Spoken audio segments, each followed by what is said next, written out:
बिस्मिल्लाहिर्रहमानिर्रहीम। अस्सलाम वालेकुम व्यूवर्स, क्या हाल हैं आपके। आज हम बना रहे हैं सिरी का सालन। सर्दियों में बहुत ज़बरदस्त रेसिपी है। आइए शुरू करते हैं आज की रेसिपी। सबसे पहले हम लेंगे सिरी का गोश्त और पूरी सिरी है और मगज़ के समेत। अदरक लहसुन का पेस्ट डालेंगे। 2 दरमियाने साइज़ के हमारे पास प्याज हैं। आपने बड़ा प्याज हुआ तो आपने 1 लेना है और छोटा सा 1 टमाटर है, इसका हमने छिलका उतार लिया है। अदरक लहसुन का पेस्ट 2 टेबलस्पून लिया है, उसमें हमने 4-5 सब्ज़ मिर्चें भी पीस ली हैं।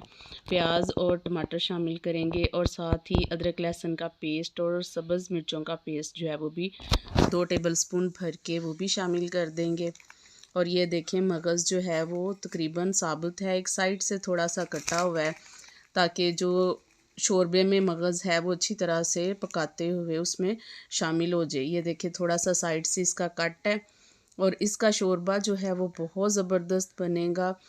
1 टेबलस्पून हमने हल्दी शामिल कर दी है, आप हाफ़ भी शामिल कर सकते हैं। 1 टेबलस्पून नमक है और 1 टेबलस्पून इसमें सुरख मिर्च का पाउडर है। 2 गिलास इसमें शामिल करेंगे पानी और इसको पकाने के लिए रख देंगे। अगर आपने प्रेशर लगाना है तो आपने 1 गिलास पानी इस्तेमाल करना है। प्रेशर जो है 10 से 15 मिनट लगाएंगे आप। और ये देखें अच्छी तरह से उसका मसाला जो है वो अच्छी तरह से मेल्ट हो गया है और तकरीबन आधा गोश्त जो है वो गल चुका है, आधा गोश्त अभी कच्चा है। इसको हम अच्छी तरह इसका मसाला भून के गोश्त को दोबारा से फिर हम पानी डाल के तो इसको पकाने के लिए रखेंगे। देखें जी अच्छी तरह से गोश्त पक रहा है और जो इसका पानी है वो बिल्कुल खुश्क हो जाए तो आपने 1 कप घी जो है या ऑयल आपने इसमें शामिल कर देना है।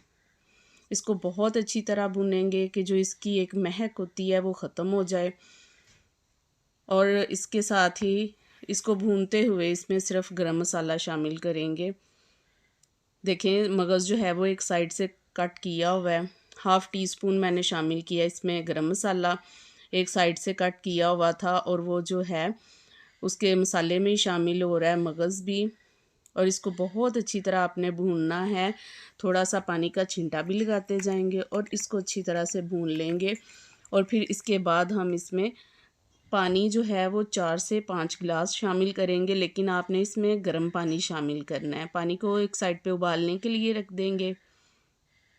देखें बहुत अच्छी तरह से इसका मसाला भी भुन चुका है और गोश्त नज़र आ रहा है काफ़ी हद तक जो है वो गला हुआ है, लेकिन अभी हमने इसको अच्छी तरह से पकाना है। अगर आप दोबारा से प्रेशर लगाना चाहें तब दोबारा से लगा सकते हैं, लेकिन आपने इसको बहुत अच्छे तरीके से गलाना भी है। बहुत अच्छा सा भुन गया है हमारा मसाला। अब हम इसमें गर्म पानी जो है वो शामिल कर देंगे। आप अपनी मर्ज़ी से भी इसमें पानी शामिल कर सकते हैं, कम ज़्यादा भी कर सकते हैं, लेकिन 4 से 5 गिलास डालेंगे तो वो काफ़ी देर तक कोई आधा पौना घंटा जो है उसको पकाएंगे, फिर गोश्त भी गल जाएगा और जो उसका शोरबा है वो भी बहुत अच्छा सा तैयार होगा। पानी हमने इसमें शामिल कर दिया है। अब इसको पकाने के लिए आधे घंटे से 1 पौना घंटा तक जो है या 1 घंटा आपने इसको पकाना है और इसका शोरबा भी बहुत अच्छा सा तैयार होना चाहिए। आखिर में मैंने देखें इसमें काली मिर्च थोड़ी सी शामिल कर दी है और इससे और अच्छा टेस्ट आएगा इसका। देखें गोश्त भी बहुत अच्छा गल चुका है।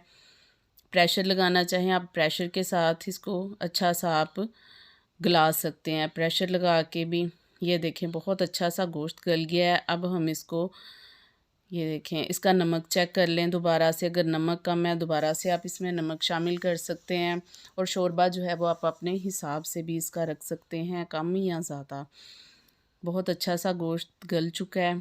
थोड़ी सी देर हम इसको और पका के तो फिर हम इसको बोल में निकाल लेते हैं। जी व्यूअर्स देखें बोल में हमने अपना जो सालन है वो निकाल लिया है। बहुत ज़बरदस्त तैयार है सिरी का सालन। सब्सक्राइब कीजिएगा हमारा चैनल और शेयर करना बिल्कुल ना भूलें। बेल आइकॉन ज़रूर प्रेस कीजिएगा और दुआ में याद रखिएगा। अल्लाह हाफिज़।